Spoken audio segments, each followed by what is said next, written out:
Makikibalita lang tayo sa nangyayari po dyan sa Angeles City sa Pampanga. Nasa linya po natin Mr. J. Pilayo, the 4th Public Information Office, Angeles City, Pampanga, LGU. Search and retrieval na ito.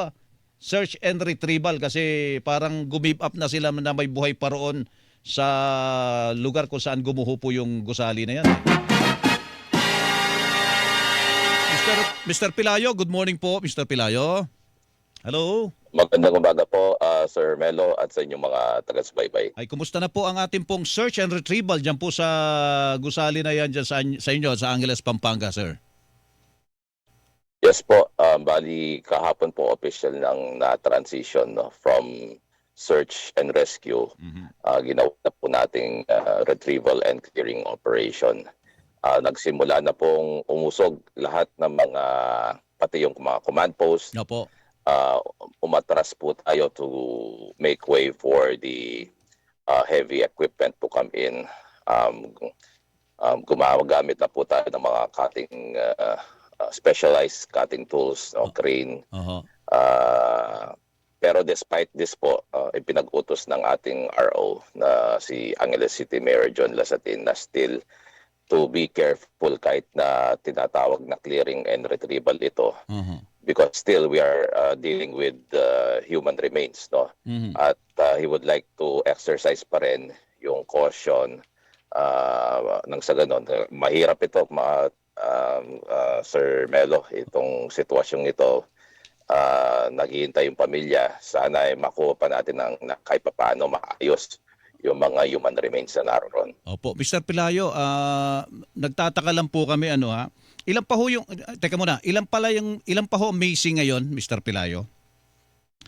We are looking into 16 missing people. Opo. Ito po'y base doon sa isinubmit na listahan nung nagtatrabaho din doon sa lugar. Pag sinabi niyong nagtatrabaho, pangkaraniwan lang po na worker po yun o nakausap niyo na po yung contractor po, Mr. Pilayo?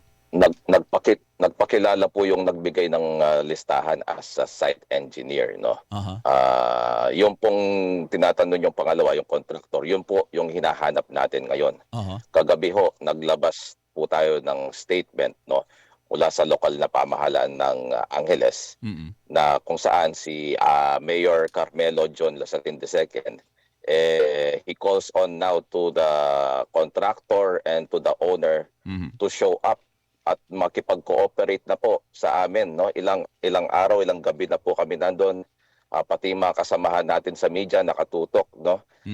Dito sa trahedyang ito, pero still no show pa rin po sila, no?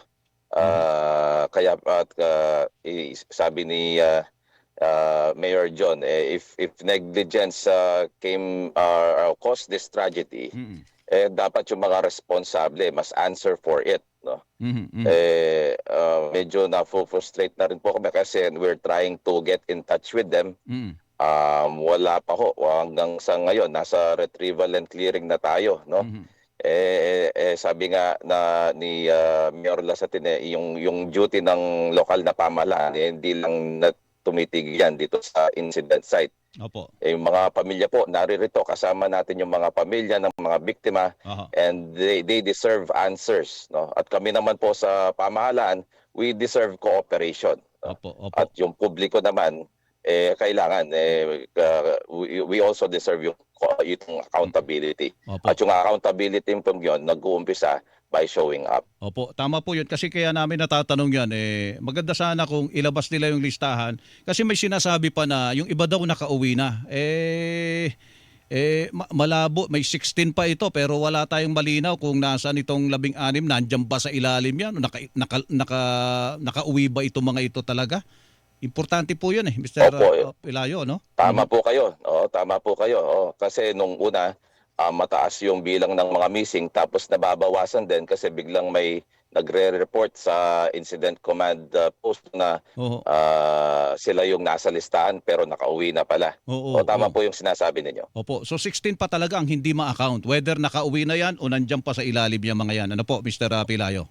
16. Yes sir, more or less ganun po yung mga numerong tinitignan natin. Opo. Hindi ba pwedeng, ano po, nag-uumpisa na ba, naihanda po ang kaso? Kasi kung hindi magko-cooperate yan, mauobliga yan kung may umuusad na pong kaso Mr. Pilayo, laban dun sa contractor at saka dun sa may-ari, sa developer. Opo, kagabi, napag-alaman po natin no, na nagpadala na pala ng show cause order si Mayor John para doon sa contractor. No? At yung din pong ating PNP ay nag-aanda na rin dito. As a matter of fact, ang Angeles City LGU niyan, nag-convene na yesterday no, ng sarili nilang composite team para itong comprehensive investigation. No? Sabi po ni Mayor Lasatine, pagdating dito, no stone will be left unturned. Kaya tututukan po ito. Kahit po yung mga nagpabayad din sa kanilang dapat ginawa. Halimbawa, yung sa Dole, meron ng sinampulan si Secretary. Sa hanay ng inyong mga building official, pwede rin pong may masangkot dyan o makasuhan dyan, Mr. Pilayo. Hindi po malabo, no? Basta pag dumaan ito sa investigasyon, kailangan pong sagutin ang lahat. No? Wala pong ano dito, walang kailangang palampasin. Ang importante ngayon siguro po ay yung tulong sa pamilya po, Mr. Pelayo. Meron na bang ganyan? May mga napapaabot na pong tulong doon sa pamilya ng mga naulila? Opo, simula pa ho nung may mga nai-rescue na tayo, no. Nakapag-provide na po tayo sa tulong na rin ng mga iba't ibang ahensya ng financial assistance no doon sa mga na-rescue, ng medicine, food packages at mga transportation arrangements pauwi sa kanilang mga probinsya. Okay, sige po. Mr. Pelayo, salamat po at sa update na ito. Magandang umaga po sa inyo dyan. Ingat po kayo dyan sa Pampanga.